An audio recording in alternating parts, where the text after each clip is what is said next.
childhood that influences your personality and your mental health. And this is very important. This is where I want you now to actually listen more about why you are messed up and from the way you think. Child number one, the golden child. The golden child. Now, African culture. My mother is called Mama Nduta. Mama Nani? Nduta. So Nduta is who? Is who?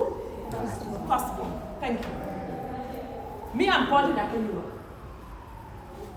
Why is she not called Mama Nyakenyua? Does it mean me I'm not a human person? I'm not a human being.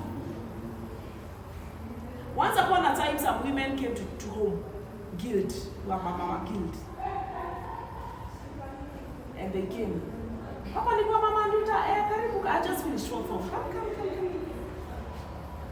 So I gave them tea. I don't know where my mom was, and I told them, let me go and call mom. So I went and called my mom, and then they came, and she came and gave them tea. And they asked in my presence, who you near Nduta? Mom was like, Apana, who you near Nduta ako wapi? What do you think I felt? Like I am not a human? The golden child. Most of the time, the golden child is the smartest, or the firstborn, or the one who is named after whoever is the favorite of the parents. And what happens is this child grows up entitled. Most firstborns, and I'm sure they are here, do you know you are very entitled?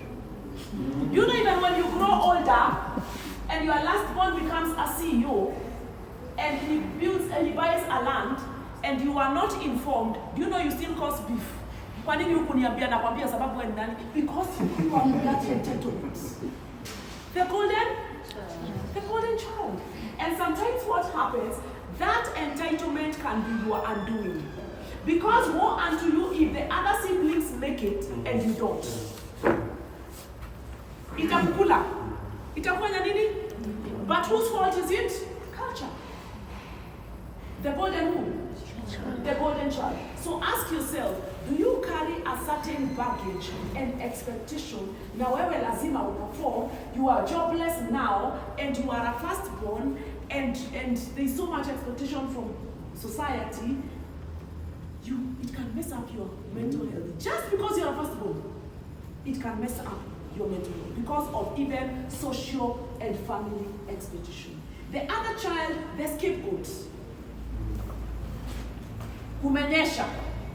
Sisi zote tuko kwa jiko tukichoma mahindi. We are 6 of us in the family. Wamboi, mom comes in. Wamboi. Kwa nini utaenda kuchukua Wamboi does not have to be the first one, by the way. Of all people, umeona nani? Mbuzi zinakula mahindi kwa shamba. Wamboi. Mbuzi, why me? Why? Why me? And it's not that I'm necessarily the oldest. That is the scapegoat. They are the ones who are blamed for everything. And some of you have grown up as scapegoats. So what happens is you end up feeling afraid because now again it's gonna be my fault. When people made in class noise in class in school, primary school, teacher walked in, noisemakers list, you start crying and you are not even in the list. Why? Because you are thinking, oh my gosh, now again my name will be there. You are so used to being scapegoated. So that even in life, even as you grow older, you are already feeling guilty for things that you did not do. Some of you carry guilt that is uncalled for, because you are made to feel guilty all along your life that you did not do. And socially, you become isolated. You become very isolated, and you carry a lot of shame. Because you are always there, scapegoat. The other child is the lost child. Huyu ni mtu nyumbani hashikanishi, and it's not that they are schizophrenic. No. They are the Johnny Come-Latelys. They are the ones who do not know what is happening when everybody knows the story. Wewe ndio unashikanisha antua wakina ngopa nikufa. Wewe unajua vile walikuwa kesho, and everybody somehow seems to know. And you have been so ashamed of not shikanishaning. What happens? You learn to internalize your feelings. These are the people who make very good artists. These are the people who make very good musicians. They write music, they draw art, they write songs, they write poetry. They have learned to internalize their feelings and to project their feelings in art. Tunaelewana? Have you noticed most artists hawashikanishi? There's something about them. Kuna kawaya unaona, but their art is genius. Have you noticed? Look at all artists kwanza wa kuchora. Hata worship leaders ni artists.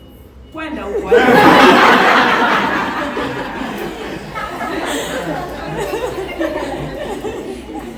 I refuse to answer that.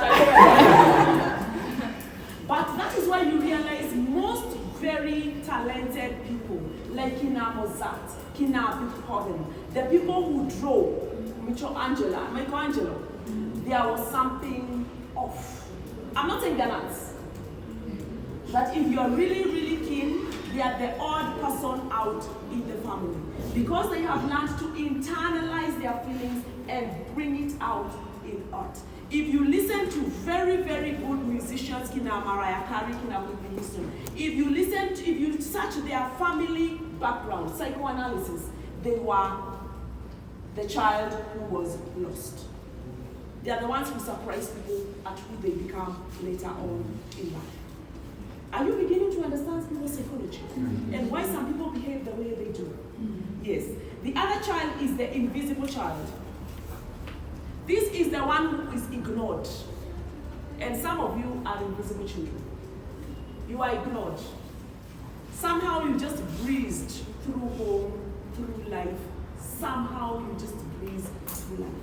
You are ignored. Now, these are the people who survive. No one cares about your grades. Whether you finish campus, you just pay campus, but you don't care really whether you go to campus or whether you don't. When you're unajipanga na portal zako, if you are sitting an exam, you ask daddy, I need 2,000 shillings. He doesn't even ask why. So you will fail and you sit your exam and whatever, and nobody cares. You graduate and you are finished, and then your man asks you, "Hiya, you don't go to school nowadays. What happened? I graduated. When last year? Oh, okay." Now, these are the people, by the way, who become very, very successful. Why? They have learned to be self-sufficient. How do watu when they grow old like Flash? They drive big cars, but they only come home during funeral ya shushu or ya uncle. I drive my car, do the funeral. Then you start saying that I became proud because I got money. No. You are the ones recognizing me now because I have money. But the truth is, you never really recognize me. Now that I am somebody, now you recognize Flash. Now you know Flash. Now you notice Flash. The truth is, I learned to be so self-sufficient, I have no time for you. I am not even snobbing you. I'm just not used to family. This is the uncle, drunky uncle, who comes for the funeral and then he just disappears. And you think, hata hajui watu sababu ya pombe, ninamjua by the way.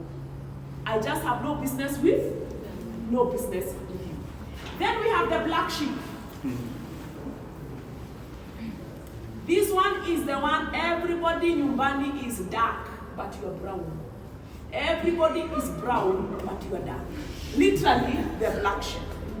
You are not like all of us. Why do you go talkative? You are the quiet person.